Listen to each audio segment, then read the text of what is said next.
Shalom saudara. Saudara tahu Sakeus? Ia adalah seorang pemungut cukai di zaman Israel ketika dijajah oleh Romawi. Sakeus adalah orang Israel, tetapi dia memungut cukai, yaitu mengambil pajak dari orang-orang Israel untuk diberikan kepada pemerintah Romawi. Pekerjaan itu sangat dibenci oleh orang Israel karena pajaknya diberikan kepada orang Romawi. Cara memungut pajaknya juga dengan cara yang kejam dan keji.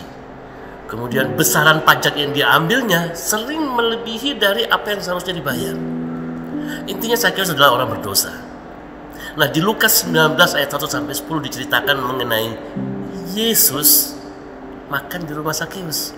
Jadi ketika Yesus masuk ke Yeriko, kemudian Sakeus yang adalah orang Yeriko, dia mendengar bahwa Yesus datang, dia berusaha untuk melihat Yesus, tapi karena dia pendek, dia sampai naik ke atas pohon, menarik perhatian Yesus.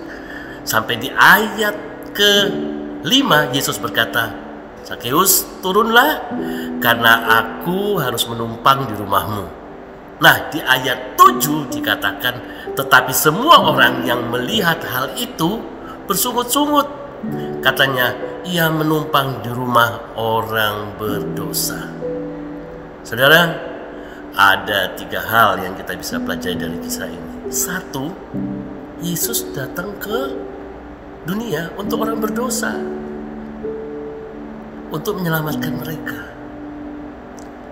Kedua, jika orang tidak mengenal isi hati Yesus, mereka tidak bisa memahami, itu sebab mereka bersungut-sungut. Untuk kita bisa memahami apa yang Tuhan izinkan terjadi dalam hidup kita, kita harus mengenal hati Tuhan. Kalau dia menegur, karena dia mengasihi kita. Dan yang ketiga, mengenal orang berdosa itu tidak apa-apa. Kita boleh kenal dengan orang berdosa. Kita boleh kenal dengan orang tersesat. Justru kita harus kenal dengan mereka untuk menyelamatkan mereka. Bergaul harus dibatasi, tapi kenal sebanyak mungkin supaya kita bisa melaksanakan amanat agung. Jadikan semua bangsa muridku, kata Yesus. Jadi saudara-saudara, 3 pelajaran. Yesus datang untuk orang berdosa. Pahami isi hati Yesus supaya kita bisa memahami apa yang terjadi dalam hidup kita. Dan 3, cari orang yang hilang, yang tersesat, untuk diberitakan mengenai keselamatan agar mereka juga bisa diselamatkan. Tuhan Yesus memberkati.